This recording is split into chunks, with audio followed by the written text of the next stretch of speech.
Hello everyone, আমি স্নেহা আর welcome back to my channel. So দেখো, আজকে কিন্তু ছিল আমাদের পাড়াতে একটা ছোট্ট করে খেলার আয়োজন। তো রাতের সময় কিন্তু এখানে প্রতিবারই খেলা হয়। আমাদের পাড়ার সকলে মিলে কিন্তু খুব খুব খুব এনজয় করে এই জায়গাতে। আর এখানে কিন্তু এই দাদাই কিন্তু সব কিছু বলে দিচ্ছিল কখন কি খেলা হবে না হবে। তো আমি, মা, বোন সবাই কিন্তু চলে গেছিলাম খেলা দেখতে। আর গিয়ে কিন্তু আমরা খেলাও দিয়েছিলাম। এখানে কিন্তু মোমবাতি জ্বালানোর প্রতিযোগিতা হচ্ছিল। তো আমি, মা দুজনেই দিয়েছিলাম। মা একটুর জন্য হতে পারিনি, বাট আমি কিন্তু সেকেন্ড হয়েছি।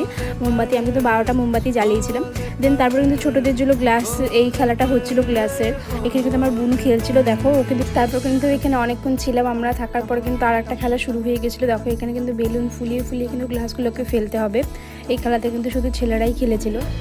আর এখানে কিন্তু প্রাইজগুলো রাখা হয়েছিল, আর এখানে আমাকে কিন্তু প্রাইজটা দিয়ে দিচ্ছিল। যেহেতু আমি সেকেন্ড হয়েছিলাম, তো এই ছোটো লাল বালতিটা কিন্তু আমার ছিল। তো আমার কিন্তু এখানে খুব হাসি পাচ্ছিলো। তো তোমাদের কেমন লাগলো অবশ্যই কিন্তু আমাকে কমেন্ট করে জানাতে ভুলবে না। তো দেখো আমি এখন বালতি নিয়ে বাড়ি যাই।